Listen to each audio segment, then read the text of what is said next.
The Devil in the White City. And no, not the typical red guy with horns and a pitchfork. I mean H.H. Holmes, also known as America's first serial killer. The White City is not Washington, D.C., but the Windy City of Chicago. In this write-up of primary research by Erik Larson, H.H. Holmes utilizes Daniel Burnham's new building in order to lure in innocent victims and, well, destroy them. How messed up is that? Even though these events are unthinkable, Erik Larson is a very credible source because his research received many awards from the Chicago Tribune and the New York Daily News. He is also a writer for the New York Times. He writes this piece of nonfiction from both sides of Burnham and Holmes. He provides a full account of each of their histories in detail. Now for some background.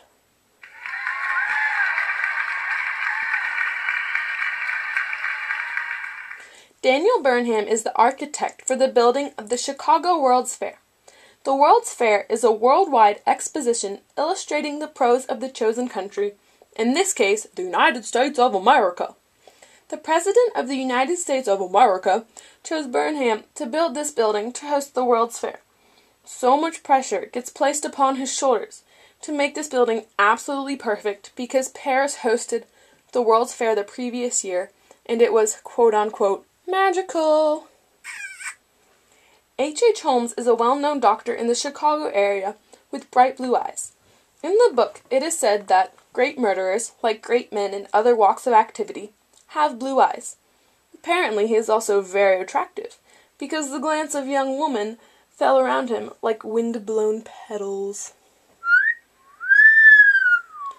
But when looking at his picture online, he has a large handlebar mustache and looks kind of confused. Not much of a looker, if you ask me. He is, however, one of the largest criminals in American history, so I guess that's an achievement. The author's approach to this gruesome, gory, and ghastly topic is to deliver the facts honestly and openly, not keeping any secrets from his readers. This method is very informative, but can be extremely boring at times, especially at the beginning of the book. It is not necessary to inform readers that Burnham has a severe case of test anxiety, or that he played shoe-fly on the organ in church instead of playing the proper hymns. That does not benefit the overall view of Burnham's primary purpose in the book, that being to build the building of the World's Fair in 1883. While these facts may be humorous and enjoyable, they are not necessary in the construction of David Burnham. However, Larson does provide valid facts that develop Burnham's character. For example, knowing that he excelled at drawing and sketched constantly allows readers to predict that he may become an architect. This develops Burnham and drives his development as the architect for the World's Fair. I thoroughly enjoyed being able to predict future events of the book when Larson provided sufficient detail. Erik Larson also provides trivial information for our murderer, Holmes. Like on page 35, Holmes's ears are fully described as marvelously small. Even though this description illustrates his looks, it does not offer any information on why Holmes chose to become a mastermind murderer. I did not think this bit of information benefited the overall development of the character and wished it to be left out. Even though Larson presents this unimportant information, he also delivers important facts that gives readers an insight on Holmes's behavior. For instance, did you know that Holmes collected skulls of small animals that he disabled and then dissected alive in the woods around Gilmanton? This fact provides readers with the knowledge that Holmes enjoyed torturing, killing, and collecting small creatures as a young boy.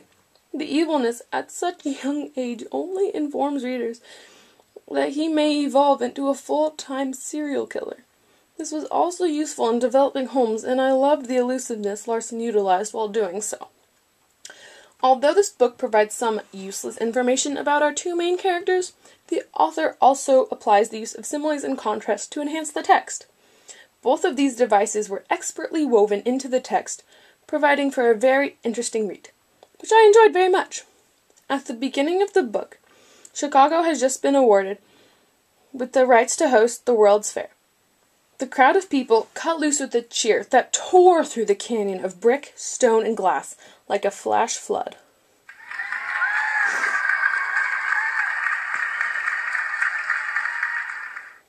The joy expressed here is so powerful that, according to the simile, can cut through stone, brick, and glass. Because flash floods happen very suddenly and are very forceful, this informed readers that the happiness was very intense. Imagine if Cincinnati received the opportunity to impress the entire world, like, oh, I don't know, during the World Choir Games, perhaps?